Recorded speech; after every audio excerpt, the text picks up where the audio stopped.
Hello, I'm Jonasz Rewiński. Welcome on board the Eastern Express. And as always, I hope you enjoy the journey ahead.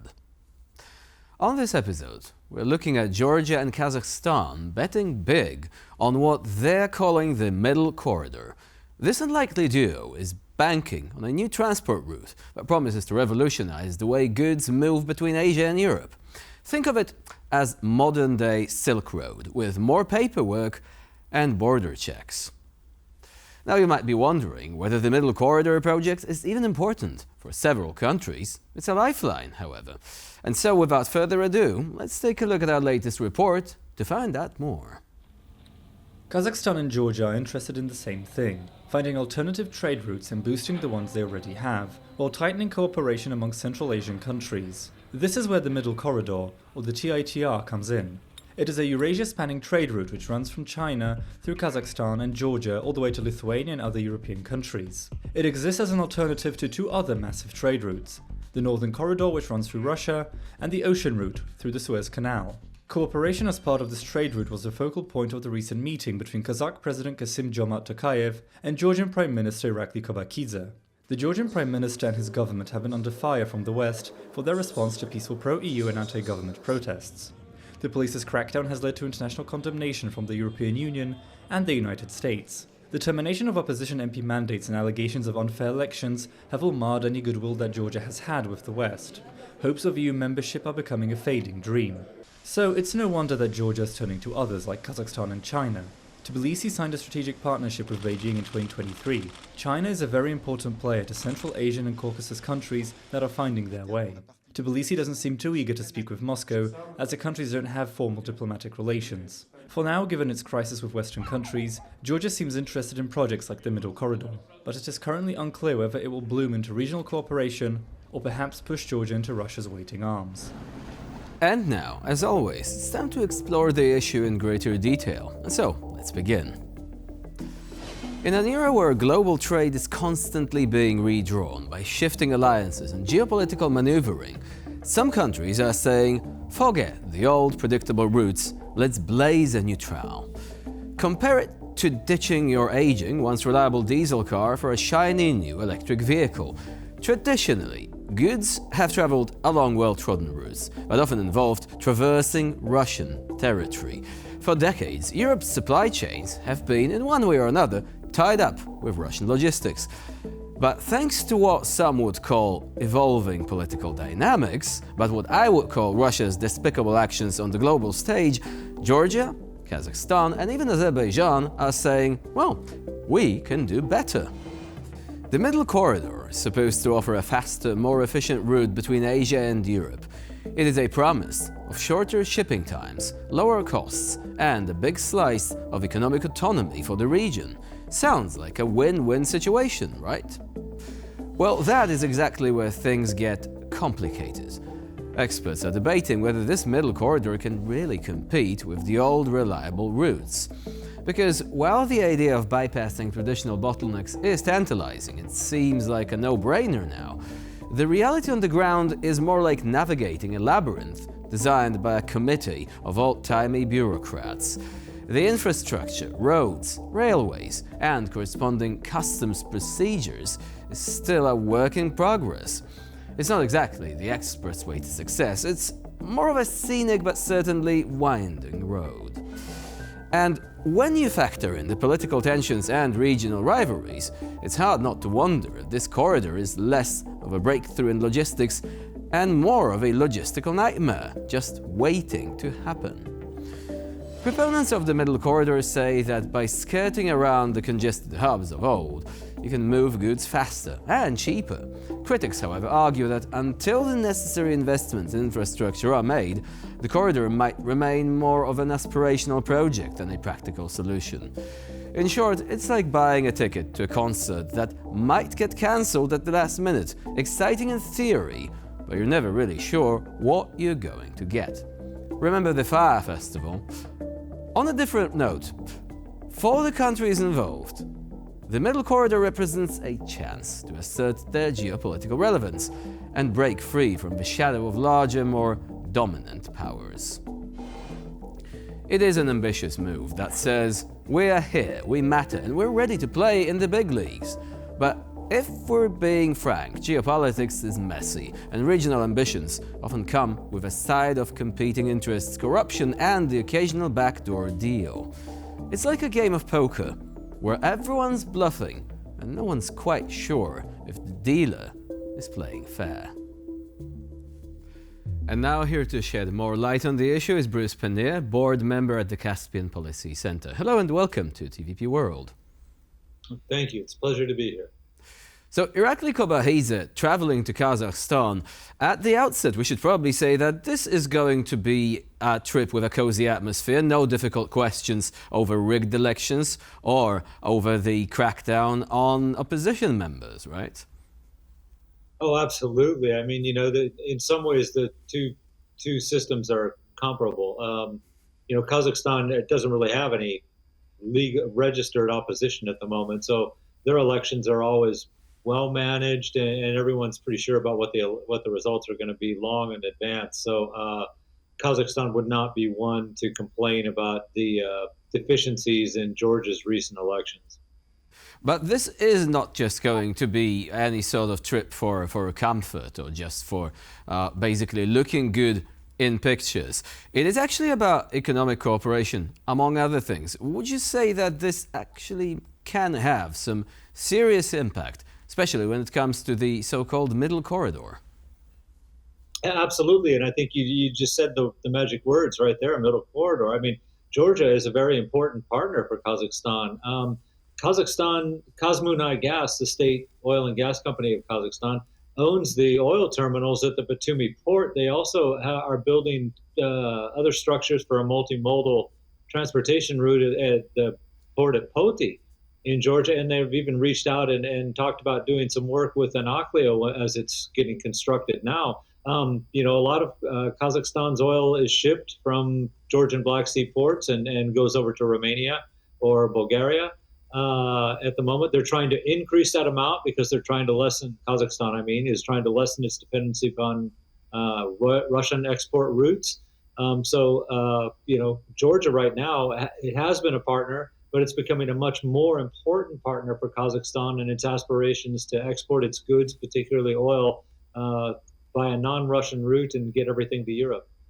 So let's zoom out for a bit and look at the importance of the middle corridor in general. You've already mentioned that one of the advantages that it has is that it does not go through Russia.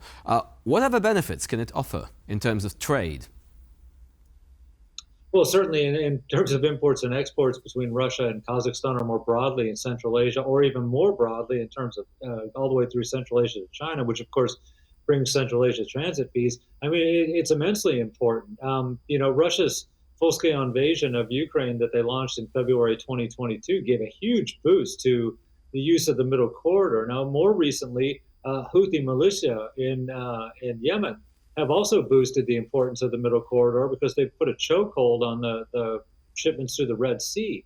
So actually, the middle corridor is looking like one of the best ways to trade between East and West if you don't want to have to face delays or possibly sunken ships by bringing through the Red Sea, or try to bust sanctions by shipping your goods through Russian territory. So it's huge at the moment. And if you follow the news on from the middle corridor and what's going on with the countries involved, you see there's a much greater level of cooperation going on now. They meet to talk about railways. They meet to talk about ports, road connections, pipeline connections all the time. So there's a lot of work being done. The middle corridor has already expanded since February 2022, and given the geopolitical situation in the world with alternative transportation and trade routes, it's likely to continue to expand phenomenally in the coming years.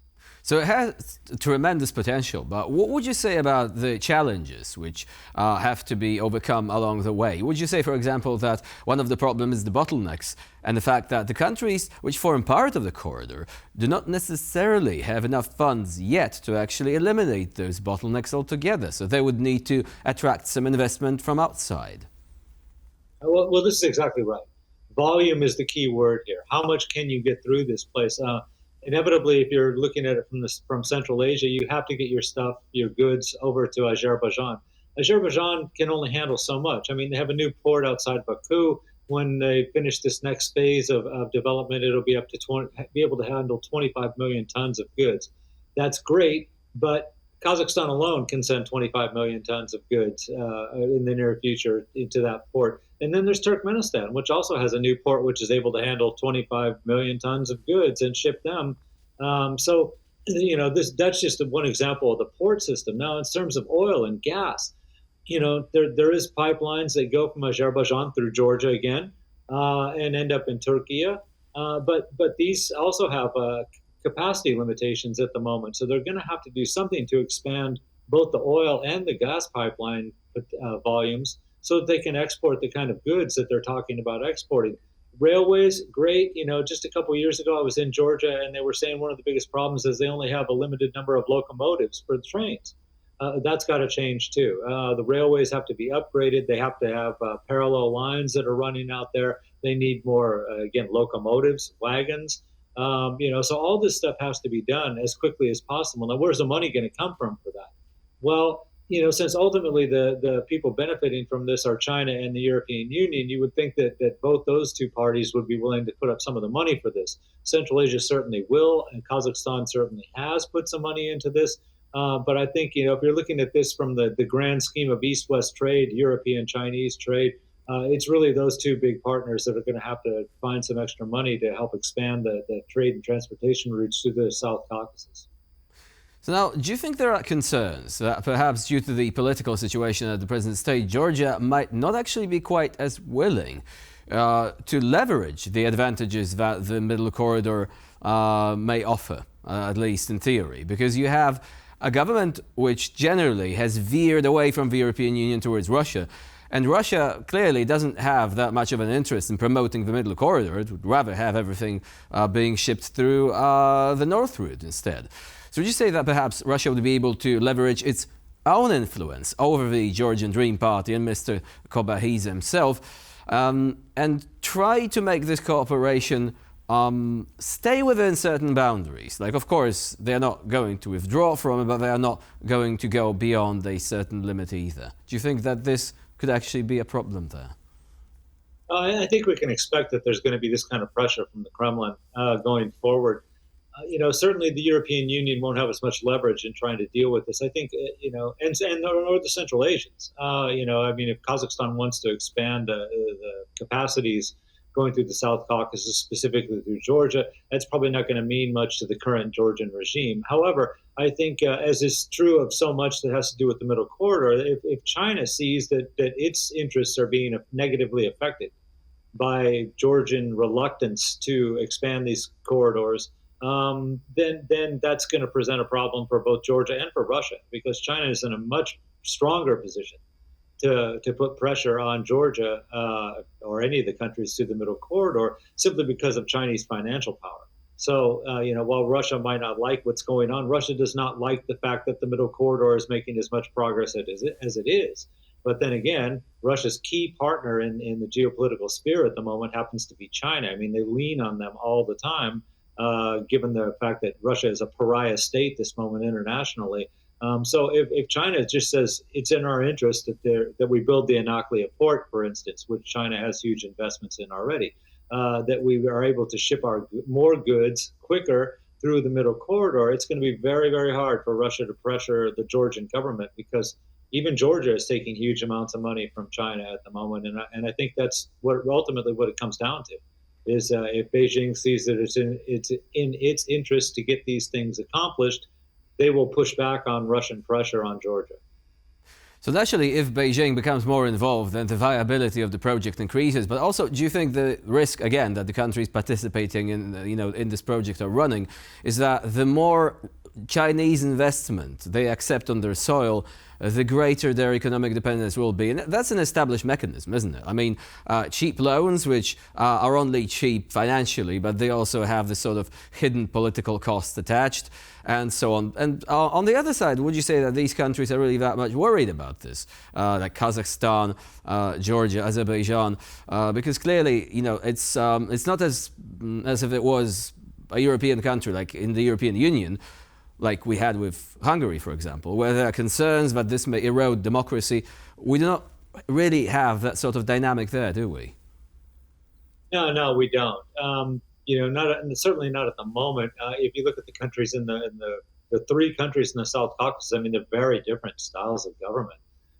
So it's you can't depend on one government's system. You're in the neighboring country to prop up your own system. They're pretty much independent operators at this point. As far as the Chinese coming in and dominating financially the area, it's switching dependencies, right? I mean, before they were kind of dependent on Russia, now they're becoming more dependent on China. Ultimately, the big problem, and certainly this has been true in Central Asia, is you have these big projects that you want done. You see that they're beneficial to your own country, but you need foreign investment. And who are the foreign investors? Who are the foreign investors who are willing to come forward and get involved in these projects and put the money into it? And invariably, in most cases, this ends up being China as the only ones that are interested in doing these kind of projects. So you might not be happy with that. You might wish that you could find some other partner to finance these projects in the future. But if the only bidders you have are Chinese companies, then you're going to take what you can get at that point and hope that you can deal with it later. I mean, all these governments try to justify these loans that they're taking by saying, once these projects are done, we'll bring in more revenue and that will help us to pay back the money that we owe to the Chinese. They've had limited success with that so far. And in fact, some countries have been unsuccessful in trying to repay the money they have, even after these projects are built. But it's still the hope that they have that if these projects, in Georgia's case, let's look at the Anaklia port, if that ends up being the biggest port in the eastern Black Sea, that should bring in a huge amount of revenue to Georgia ultimately. How fast the port will be built, how much revenue they'll actually end up taking in, I mean, that still remains a question. But in the minds of policymakers, that's their thinking, is yes, we're going to take a huge debt for this, but 10 years, 20 years down the road, we'll be taking in so much money that we will be able to pay off the debt that we owe to the Chinese, and we'll start showing a profit. Boris Panea was our guest today here on TVP World. Thank you very much for joining us and for sharing your insight. Thank you for the invitation. And now we're moving on to Eastern News Flash, a series of all the other stories from the East that you absolutely don't want to miss. Kiev has rejected a U.S. proposal for Washington to receive half of Ukraine's mineral resources as compensation for past donated aid. President Volodymyr Zelensky said the deal was not ready to protect Ukraine and its interests. The Trump administration was interested in obtaining as much as a 50% stake in Ukraine's mineral deposits, allegedly meant to become compensation for the aid Ukraine had so far received from Washington. However, it is unclear if it would cover future aid supplies. The Ukrainian president rejected this proposal, saying it lacked the security guarantees that Ukraine was interested in. New York Times sources say that the proposal concerns several valuable mineral deposits, including lithium, uranium and graphite. An anonymous Ukrainian official and energy expert also apparently told the outlet that the deal included access to Ukraine's oil and gas deposits. Essentially, under the agreement, Washington would have claim to half of the earnings that Ukraine gets from mineral extraction and resource sale. Zelensky was previously very open to using Ukraine's natural resources in negotiations with allies, but he has confirmed that this deal in particular has been rejected. Ukrainian President Volodymyr Zelensky has confirmed that Ukraine has not been invited to the US-Russia talks in Saudi Arabia. The meeting is regarded to be the first step in resolving the war in Ukraine. US President Donald Trump is sending a senior team to Saudi Arabia to start negotiations with Russia over ending the war in Ukraine. Kiev apparently has not been invited to the talks, despite being the victim of Russian aggression. Zelensky has said that his country would not engage in talks with Russia before it can consult the matter with its European allies. The European Union, as it turns out, has also not been invited. European leaders have already scheduled an emergency meeting in Paris to discuss this issue, as there are fears of the bloc being sidelined by the peace talks. Finland's president has also called for Europe to select a special envoy of its own who could take part in the talks. The meeting in Saudi Arabia is meant to lay the groundwork for a possible summit between Donald Trump and Russian President Vladimir Putin. According to the New York Times, senior US officials have traveled to Belarus. The purpose is to negotiate the release of several political prisoners in exchange for an easing of sanctions. According to reports, the US Deputy Assistant Secretary of State for Europe, Christopher Smith, along with two other US officials, met with Alexander Lukashenko and the head of Belarus's KGB. The subject of the meeting apparently was the terms of releasing a large number of political prisoners. The exact timing of the talks is not immediately clear. This is the first time in 5 years that Lukashenko met with senior US State Department representatives. The reports come after new US Secretary of State Marco Rubio announced that Washington had secured the release of an unidentified US citizen and 2 political prisoners from Belarus. Smith, on the other hand, told diplomats in the Lithuanian capital Vilnius that the release could be the first step in a much broader agreement between the US and Belarus in exchange for easing sanctions. The sanctions were imposed on Belarus for its support for Russia's war in Ukraine and crackdown on opposition within the country itself. Alexei Navalny's widow, Yulia Navalnaya, has called on supporters to fight for a free and peaceful Russia. Since her husband's death a year ago in a Russian prison, she has taken a leading role among a fractured and exiled Russian opposition. Navalnaya has become a prominent figure within the Russian opposition movement. In an address, she urged supporters to spread word about their cause and that of her late husband. She also accused Vladimir Putin of attempting to hide the truth about Navalny's death, who had died while imprisoned in Russia. Alexei Navalny was perhaps the most prominent contemporary Russian opposition figure and a vocal critic of Vladimir Putin and his government. After a return from exile to Russia, he was arrested, tried and sentenced to more than 20 years in prison. Navalny was declared an extremist by Russian authorities, and his status as such remains in force even after his death. Anybody in the country who mentions him or his foundation, without also referring to them as extremist, can face severe fines, even up to 4 years in prison, for repeated offences. And for this episode of Eastern Express, it's the end of the line. Please stay with us here on TVP World for more latest news and updates.